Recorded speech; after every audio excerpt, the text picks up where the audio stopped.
Recuerdo de cuando estaba en la escuela primaria, tenía un compañero que se definía a sí mismo como el guacho, porque su mamá y su papá habían sido, desaparecidos, pero de eso no se hablaba.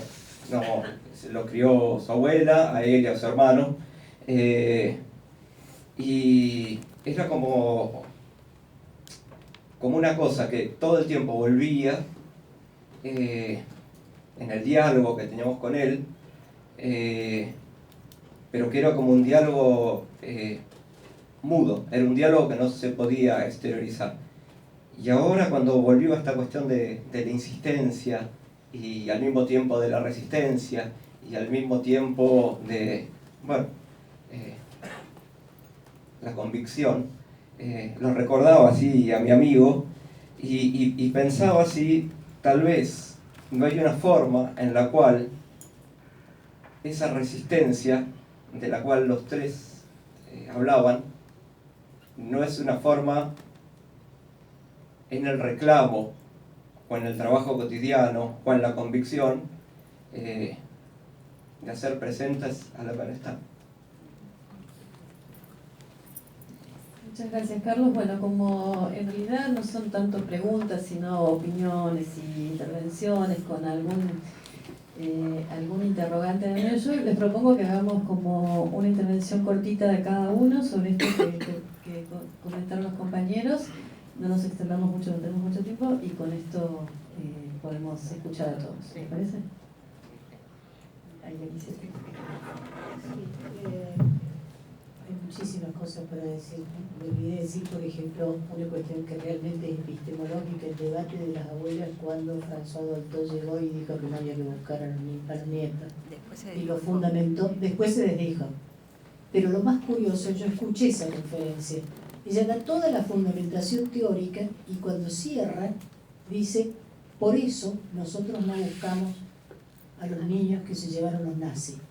Toda la fundamentación teórica se derrumba, porque en realidad no es por eso que no lo buscaron, es porque no lo buscaron.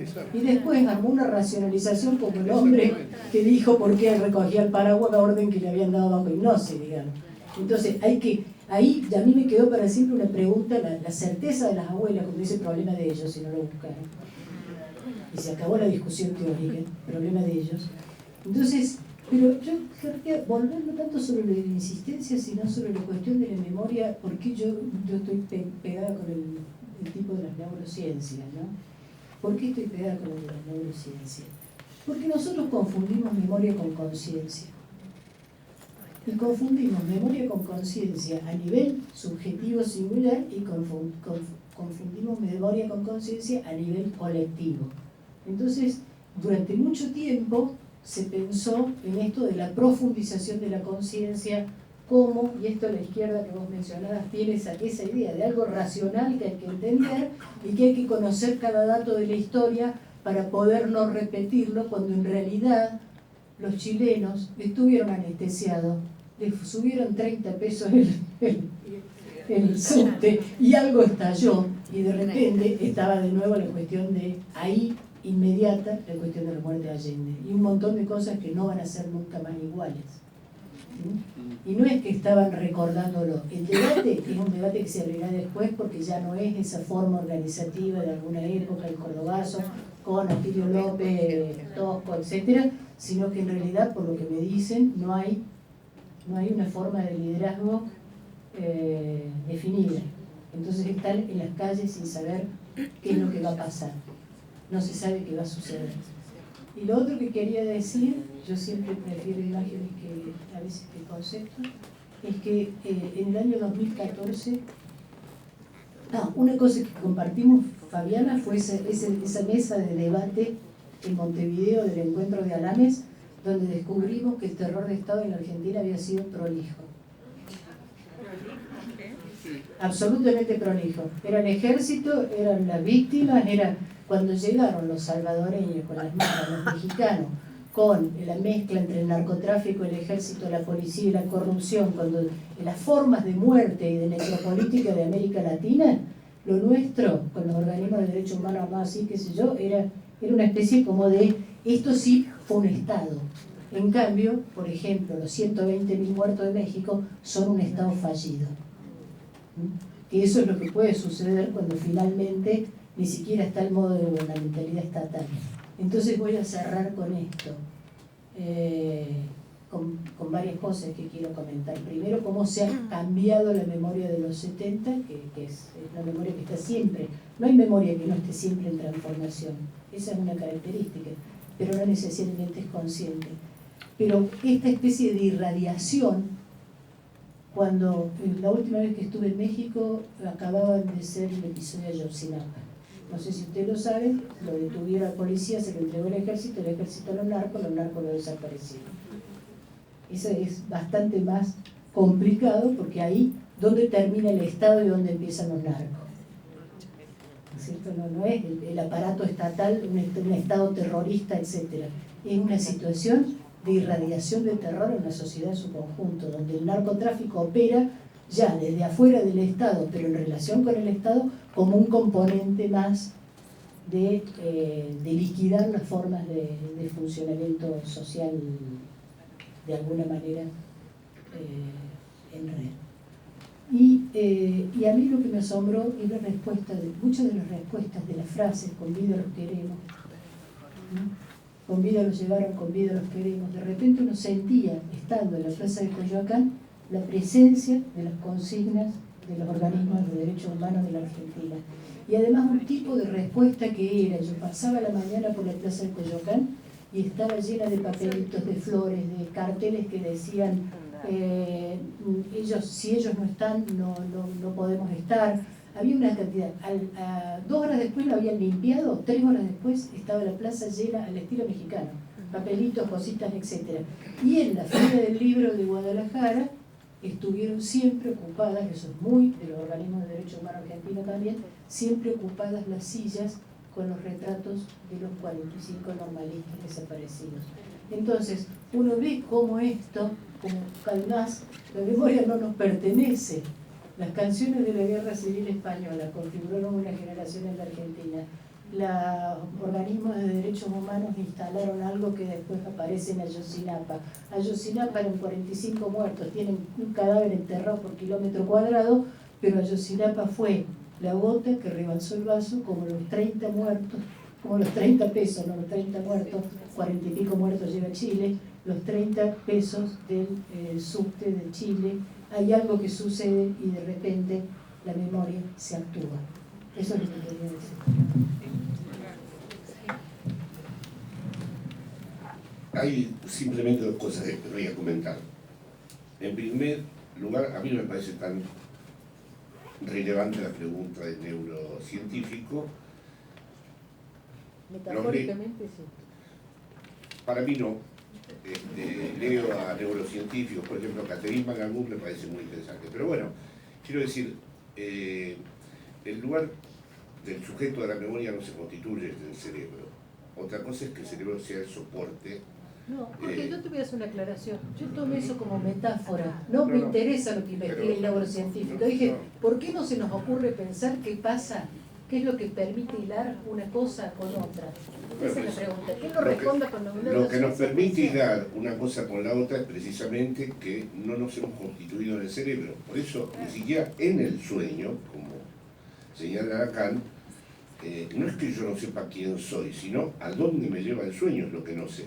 La famosa interpelación que Lacan toma de Freud, padre, ¿no ves que estoy ardida en lo que parafrasea el enunciado fundacional del cristianismo? El sujeto sabe que está dirigido a él, es decir, de hecho lo despierta, porque ni siquiera en el inconsciente, dice Lacan, se puede soportar la muerte de un hijo. Es decir, la idea de que bajo la anestesia o en estado de coma uno después de eso vuelva, es porque realmente el cerebro, esto es importante porque el proyecto del neoliberalismo querría que todas las memorias fueran finalmente aquella que se localiza en el cerebro. Por supuesto hay un soporte, el síndrome de Capgras que padeció mi madre antes de morir, donde no reconocía más su casa. Eso no quería decir que estuviera cancelada ella subjetivamente. Entonces a mí me parece muy importante que cuando hablamos, por lo menos nosotros en nuestro terreno, estas hipótesis de los neurocientíficos, que algunas son muy atractivas, ya bueno, yo entendí que esa suspensión de la conciencia, ¿por qué la identidad continuaba? Me pareció que esa era tu pregunta. Sí, pero no. A ver, quiero ser totalmente clara. No es que yo siguiera por la línea de que eso sucede en el cerebro, la respuesta. Me pareció muy interesante la pregunta. Bueno, a mí me parece que... ¿No es cierto? Porque es cierto que hay momentos de conciencia y hay momentos de no conciencia. Además, personalmente creo que hay una forma particular de construcción del yo, que no es de todo ser humano, es una forma particular moderna de construcción del yo, que esperemos se deconstruya, pero, y que pueda adquirir otras formas, pero yo en ningún momento quise meterme en el debate sobre las neurociencias, que es otro debate. Yo tampoco, Alicia. A ver, Lo único que quise decir es, ¿por qué nosotros pensamos cómo se establece una continuidad ahí donde en realidad se trata de discontinuidades, de olvidos de sí mismo, de pérdida de conciencia, ¿entendés? Y lo trabajé metafóricamente pensando, por ejemplo, cómo aparecen discontinuidades inclusive en aparentemente la memoria, cómo Sandino fue durante mucho tiempo el bandido de la Segovia y ni siquiera se hablaba de él, y después es la figura que permite organizar una cuestión. ¿Y qué pasó en ese periodo en el cual estaba supuestamente olvidado? Yo lo tomé como metáfora, no me voy a meter en las neurociencias. Algo albertista, voy a decir una cosa, los dos tienen razón. La manera de vivir ahora, por el momento, que después se puede hacer un seminario, como decía Jorge, es la fenomenología del despertar.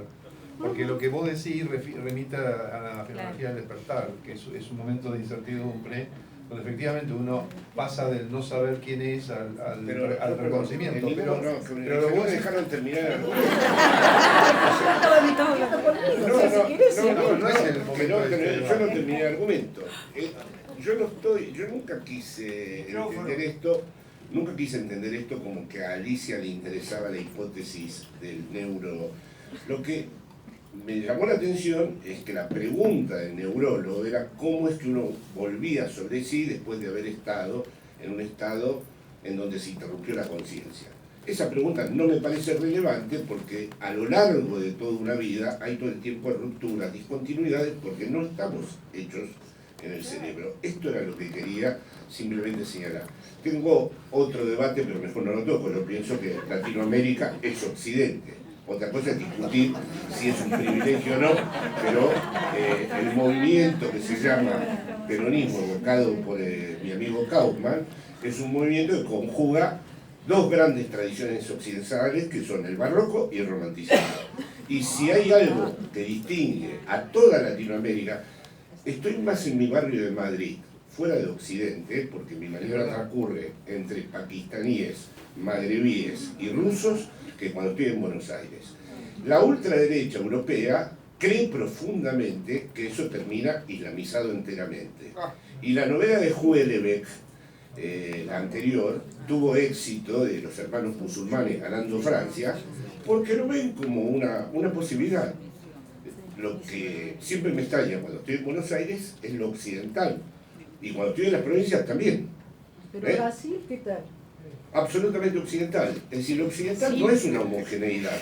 Ahora, si vamos, para mí el hecho determinante ahí, y por eso los núcleos emancipatorios en América Latina tienen la importancia que tienen, son las tradiciones judeo-cristianas. En el Islam es imposible concebir con el material del Islam un núcleo emancipatorio. Es decir, si vamos a las religiones del libro, y por eso otra cosa es que no sea ninguna ventaja ser occidente, o otra cosa es que se diga con pedantería somos occidentales porque resulta que somos europeos. Eso es una tontería. Ahora, Occidente no es un elemento homogéneo, y de entrada el sincretismo que hubo entre el arte indígena y el barroco fue constitutivo de todo el arte latinoamericano. Yo tengo la suerte de tener una virgen barroca peruana y recorrí de joven Latinoamérica. A su vez, nuestro movimiento no es irracional, como dijo Kaufman. Yo no entro en ninguna valoración política, Viva Perón, carajo. Bueno, no lo soy, o sea que no, mi información es el marxismo.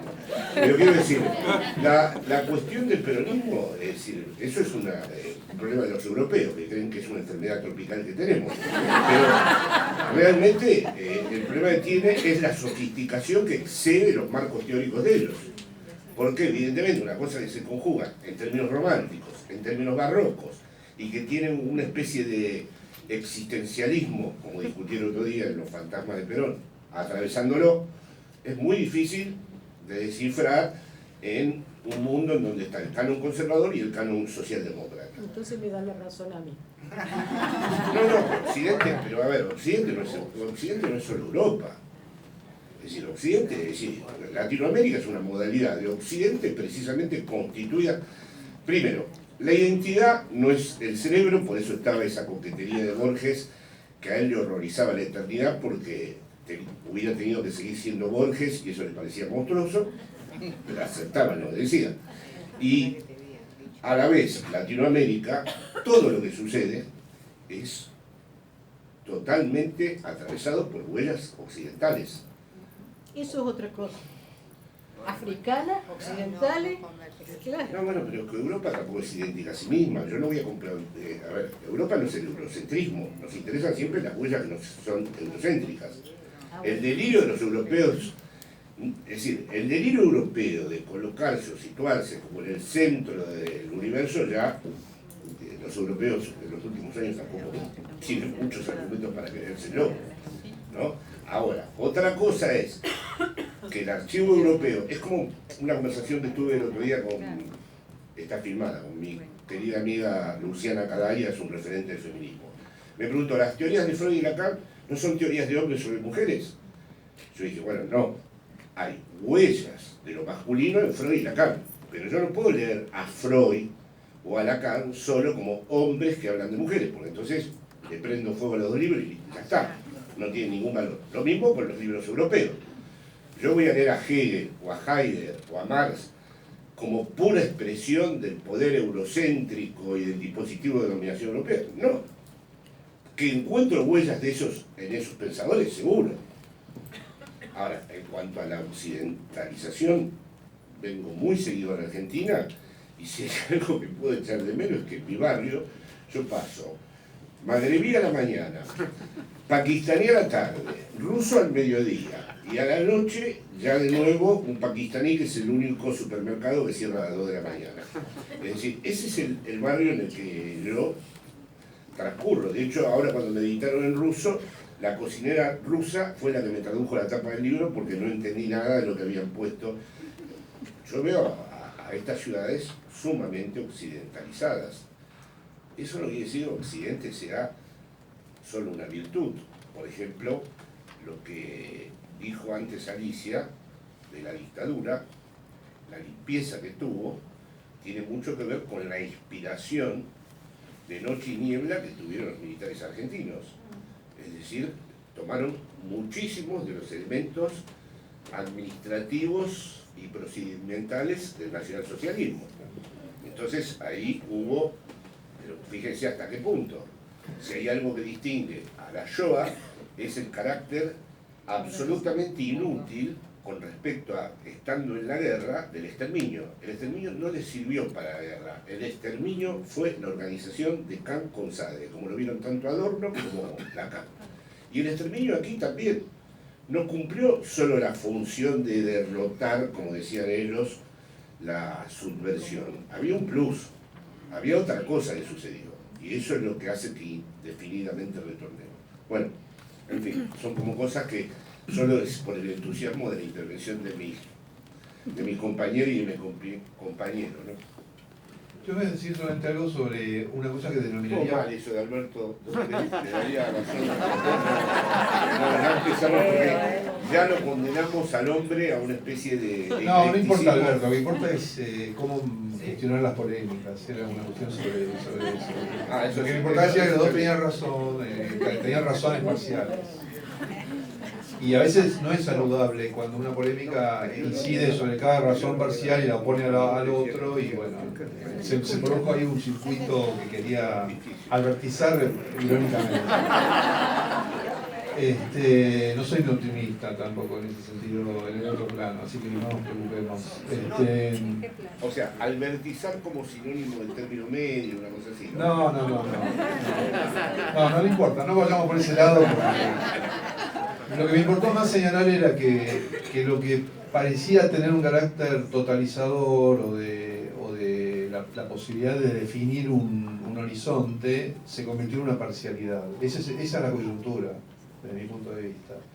No es por eso leo la reacción frente a la idea del fraude que tienen muchas compañeras y compañeros, es más bien sintomática, es verse defraudados, porque esto es nuevo. Es decir, en momentos anteriores no hubo esa conjunción. Entonces, sumado eso a cómo va a ser el Congreso y demás, es larga la cuestión, no tenemos tiempo ahora, ¿no? Algunos lo atribuyen al sueño de Ditela, que racionalmente uno lo puede sostener de alguna manera, que es decir, que haya un bipartidismo, que es lo que articula una institucionalidad democrática, se requiere una alternancia, ¿no es cierto? Entonces estamos en un momento entre... No se trata en absoluto de eso, ¿no? No, yo no pienso eso, pero la lógica democrática supone eso, porque supone una simetría entre los actores que concurren a la competencia, ¿no es cierto? Y este es un momento muy raro en el que estamos, que habrá que hacer otra reunión para discutir eso, porque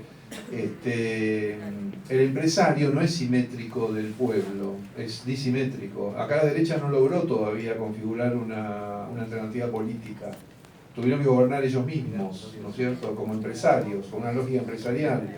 O sea, de alguna forma se destituyeron a sí mismos y por eso perdieron. Perdieron porque de algún modo no es la política lo que les importa, sigue sin importarle.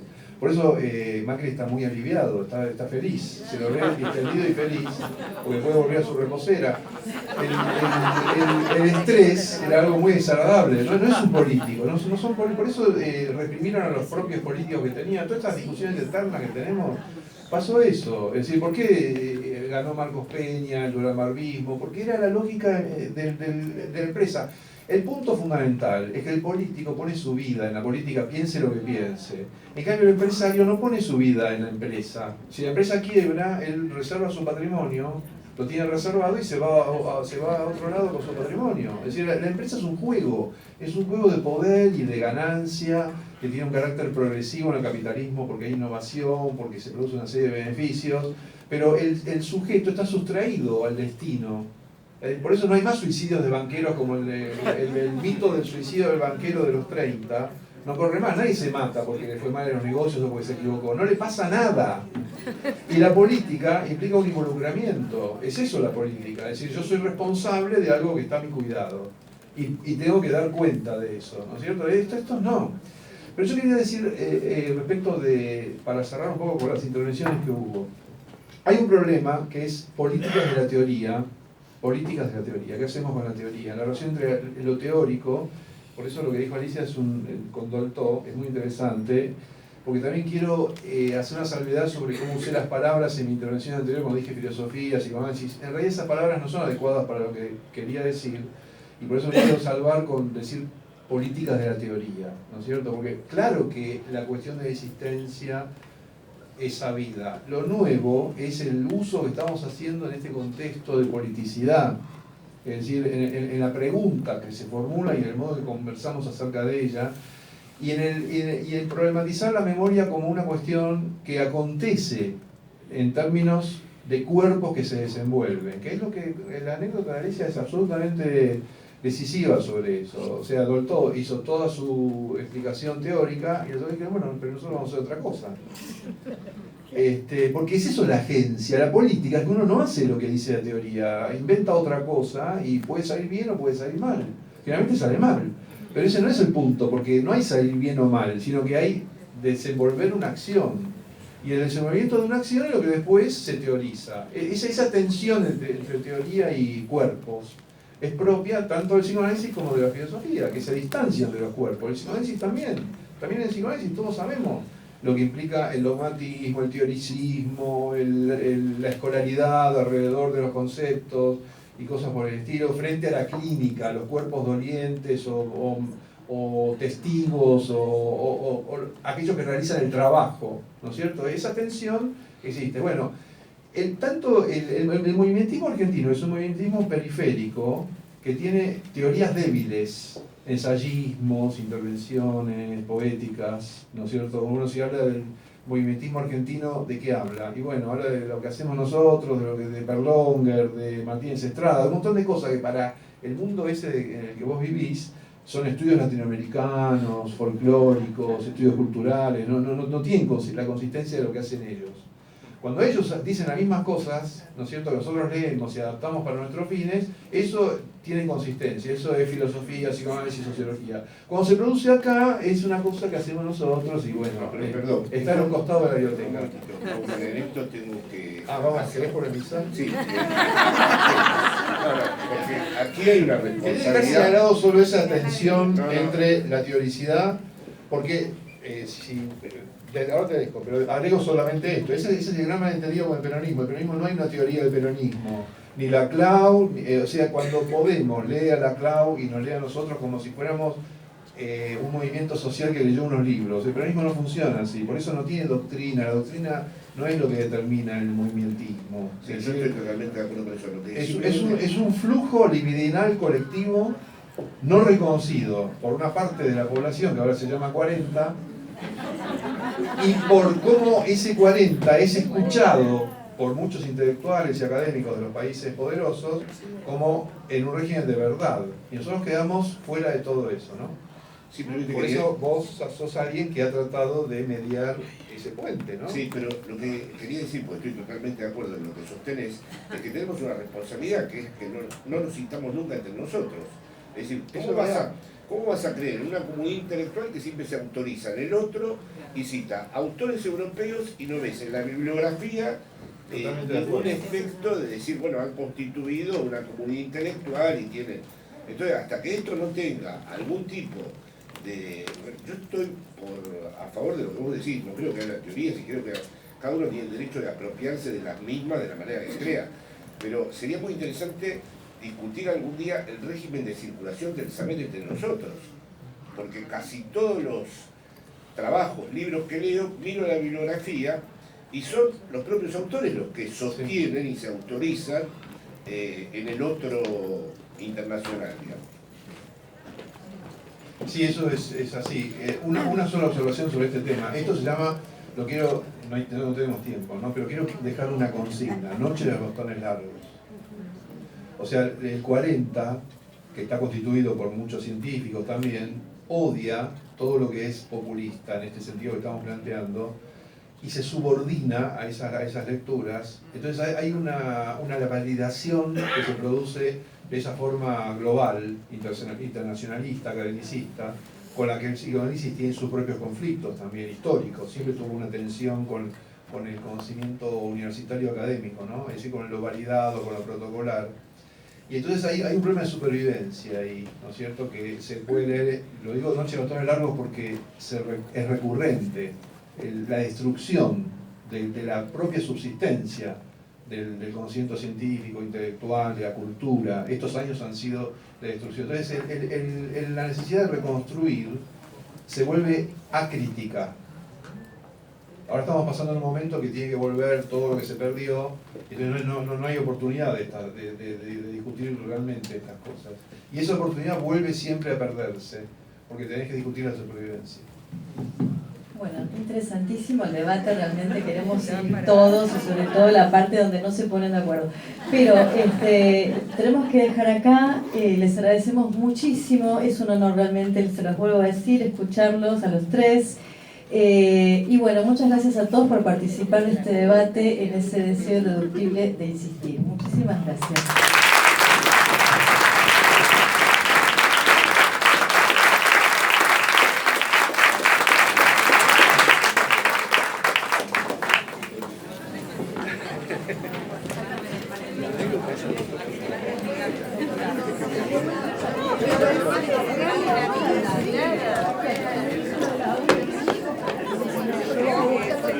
Dale.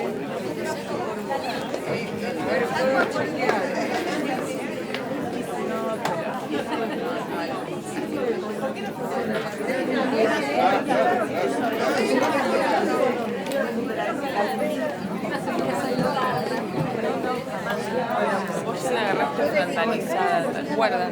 Tiempo que no. No, lo vendimos. Hace nada.